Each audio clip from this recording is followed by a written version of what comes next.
Hello everyone, welcome back to Madhavi की दुनिया।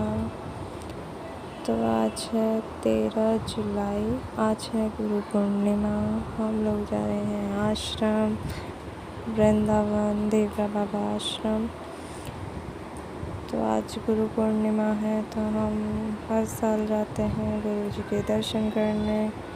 तो हम सुबह सुबह 5 बजे निकले थे। मैं एक दिन पहले स्टार्ट करने की सोच रही थी ब्लॉग, पर मेरी तबीयत ठीक नहीं थी। आप लोग भी सोच रहे होंगे कितने टाइम से तबीयत ख़राब है, कब से तबीयत ख़राब कर रही है, अभी तक ठीक ही नहीं, ऐसा क्या हुआ है।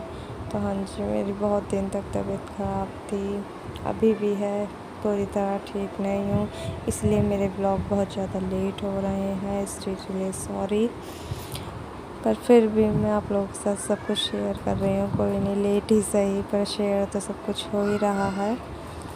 तो हम लोग 5 बजे निकले थे सुबह सुबह।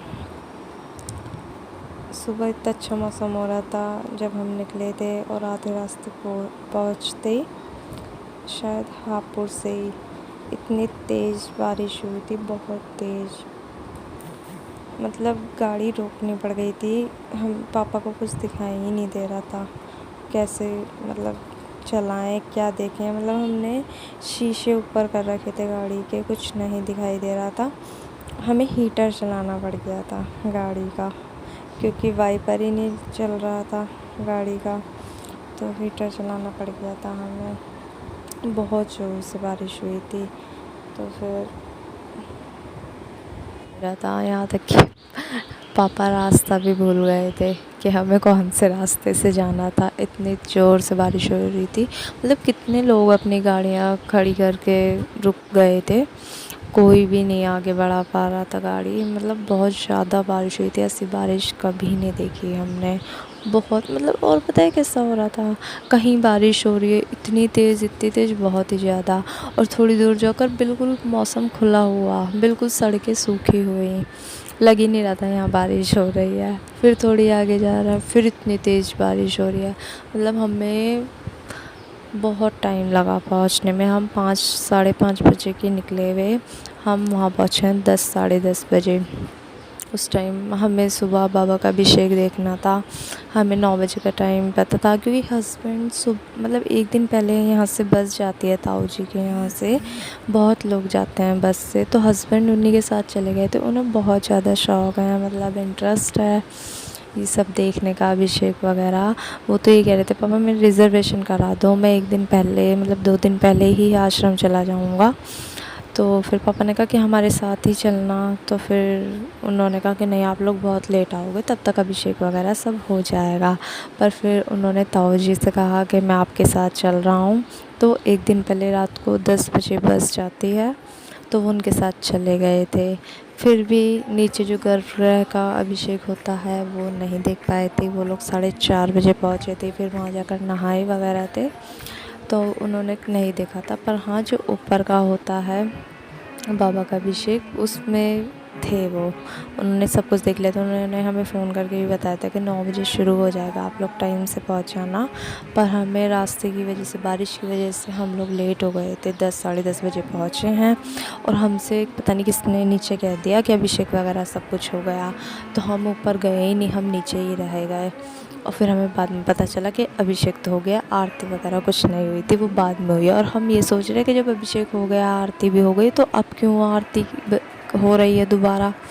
हम लोग कंफ्यूज हो रहे थे। और फिर हमें बाद में पता चला कि आरती अब हो रही है। अगर हमें पहले ही पता होता तो हम पहले ही ऊपर चले जाते।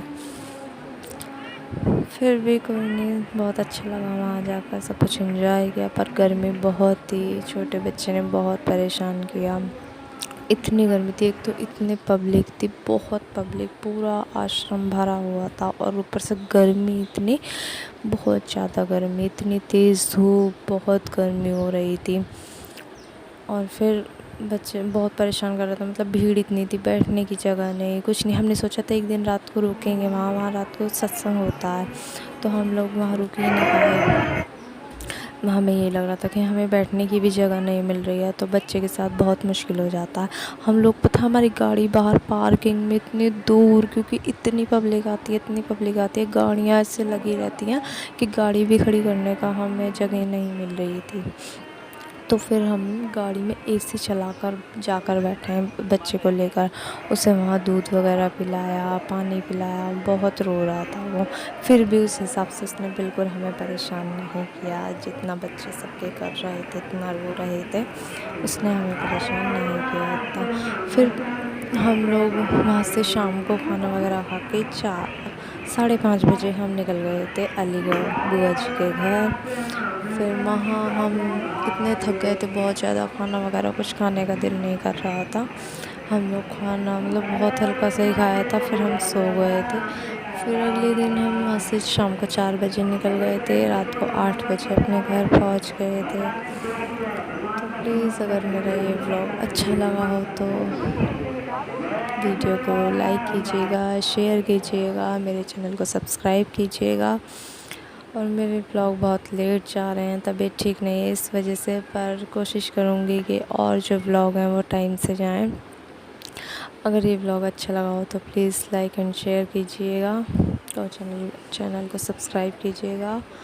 मिलते हैं नेक्स्ट वीडियो में, तब तक के लिए बाय बाय।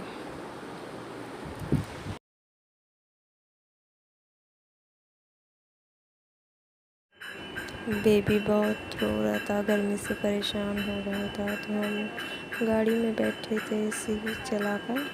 फिर पापा हमें वहाँ आश्रम के पीछे शायद, मतलब मुझे नहीं पता, पर बहुत पास हुआ है सुदामा कोटी, तो हमें वहाँ ले गए थे पापा।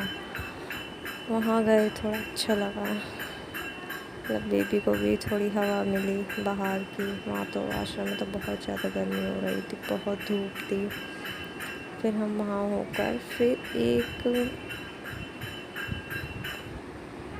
थी, उसकी वजह से गर्मी बहुत हो रही थी, इसलिए सब लोग गर्मी से परेशान थे। जब सबके चेहरे उतरे पड़े थे, मतलब किसी की चेहरे पे मतलब वो नहीं दिखाई दे रहा था मेकअप हुआ हुआ है कुछ, सबके चेहरे ऐसे गीले हुए हुए पसीनों से, बिल्कुल चेहरे काले पड़े थे। बहुत गर्मी थी, बहुत ज़्यादा। अब तो हमने सोच लिया कि हम कभी साड़ी नहीं पहन कर जाएंगे, एक तो बच्चा छोटा, ऊपर से साड़ी, मतलब हमसे चला भी नहीं जा रहा था। मम्मी और मैं इतने परेशान हो गए थे, साड़ी पहनकर इतने पसीने आ रहे थे। हमने सोच लिया अब अगली बार से तो हम सूट ही पहन कर आएंगे, बहुत गर्मी थी। ये नेक्स्ट डे का जब बुआ जी के घर से हम वापस अपने घर जा रहे थे। तो चलिए ब्लॉग का करते हैं, ब्लॉग पसंद आए तो